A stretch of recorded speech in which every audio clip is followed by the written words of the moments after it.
Hello everyone, this is Seerat. Welcome back to the channel. अगर आप first time मेरी video देख रहे हो so please make sure to subscribe the channel.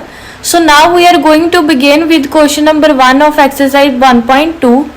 The question says prove that root 5 is irrational. So इस क्वेश्चन में हमने प्रूव करना है कि रूट 5 एक इरेशनल नंबर है। सो इस तरह के क्वेश्चन एग्जाम में आते ही आते हैं, इनका मेथड एक ही होता है। सो यहाँ पे हमें प्रूव करना है कि रूट 5 एक इरेशनल नंबर है, लेकिन आपको आ सकता है कि प्रूव करो रूट 2 एक इरेशनल नंबर है, रूट 3 एक इरेशनल नंबर है, रूट 5, रूट 11, कुछ भी आ सकता है। क्वेश्चन जैसा भी हो लेकिन मेथड एक ही होगा। सो स्टार्ट करते हैं। यहाँ पे हमने प्रूव करना है कि रूट 5 एक इरेशनल नंबर है, तो इसे प्रूव करने के लिए हम लेट करेंगे कि रूट 5 एक रैशनल नंबर है, ताकि आगे जाके हम फंस जाएंगे और हमें कहना पड़ेगा कि नहीं रूट 5 एक इरेशनल नंबर है।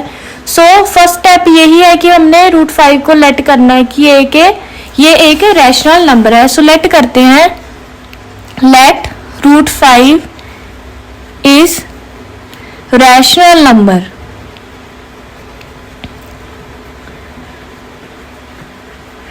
सो अब हमको पता है कि rational number P by Q की फॉर्म में होते हैं, पी बाई क्यू की फॉर्म में होते हैं, जहां पे क्यू 0 के इक्वल नहीं होता। एंड एक और चीज है, मतलब कि पी एंड क्यू दोनों को प्राइम्स है, को प्राइम है। यहाँ पे पी एंड क्यू दोनों को प्राइम्स होंगे। को प्राइम का मतलब है ऐसे नंबर जिनमें सिर्फ एक ही कॉमन फैक्टर होता है, उनको हम को प्राइम्स कहते हैं। सो हमने लेट कर लिया रूट 5 एक रैशनल नंबर है। हमने लिख लिया root 5 is equal to A by B and A R and B हमारे को प्राइम्स है, A and B are coprimes. So यहाँ पे b यहाँ पे डिवाइड में है और उधर जाके मल्टीप्लाई में होगा, root 5b equal to a। और अगला स्टेप हमने करना है स्क्वेयरिंग बोथ साइड्स। आपको याद रखना है कि नेक्स्ट स्टेप है स्क्वेयरिंग बोथ साइड्स। तो करते हैं squaring.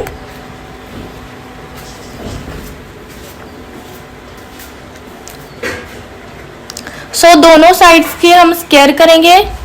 Root 5b whole square equal होगा ए स्क्वायर के, एंड हम इसे सॉल्व करेंगे। ये आ गया 5b स्क्वायर इक्वल होगा ए की।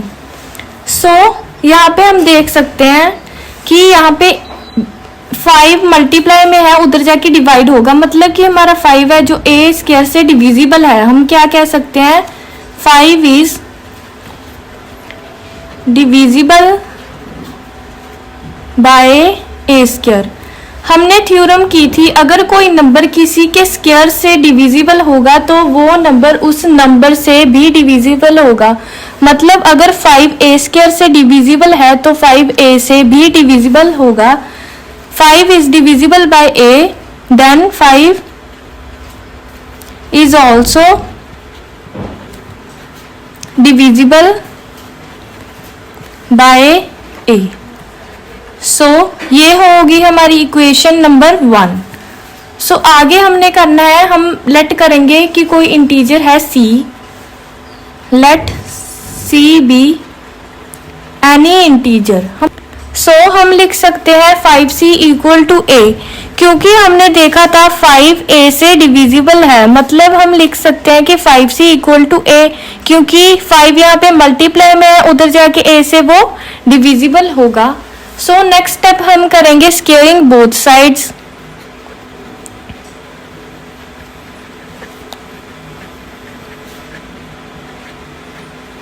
सो स्क्वेयर करेंगे दोनों साइड्स का, 5c स्क्वेयर इक्वल होगा ए स्क्वेयर से। अब हमने देखा था ए स्क्वेयर की वैल्यू क्या है, ए स्क्वेयर की वैल्यू यहाँ आई थी 5b स्क्वेयर, तो ए स्क्वेयर की प्लेस पे हम लिख सकते हैं 5b square. 5c square equal होगा 5b स्क्वायर के, और इसे हम पहले सॉल्व करेंगे। 5 का स्क्वायर होगा 25, c स्क्वायर इक्वल होगा 5b स्क्वायर के। अब हम इसे कटिंग करेंगे, 5 1 5, 5 5 25, ये आ गया 5c² इक्वल होगा b² के। अब हम क्या कह सकते हैं, यहाँ पे 5 मल्टीप्लाई में है, उधर जाके 5 डिवाइड में होगा, तो 5 b² से डिविजिबल है। हम क्या लिखेंगे, 5 इज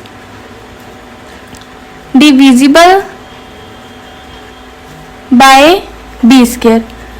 हमने देखा था अगर कोई नंबर किसी के स्क्वायर से डिविजिबल है तो वो नंबर उस नंबर से भी डिविजिबल होगा। अगर 5 b² से डिविजिबल है तो 5 b से भी डिविजिबल होगा। 5 is also divisible bye b। सो ये आ गई हमारी इक्वेशन सेकंड। सो हमने इन दोनों इक्वेशंस में क्या देखा, हमने देखा कि 5a² से डिविजिबल है, a से डिविजिबल है, एंड 5b से भी डिविजिबल है।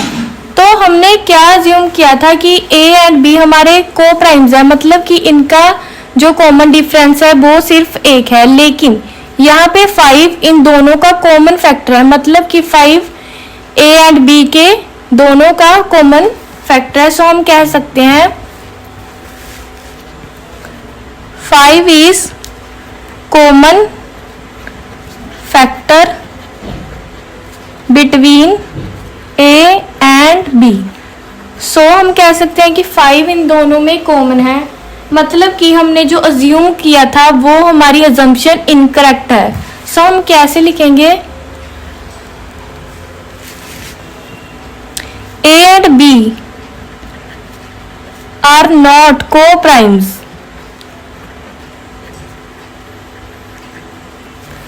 therefore our assumption is incorrect।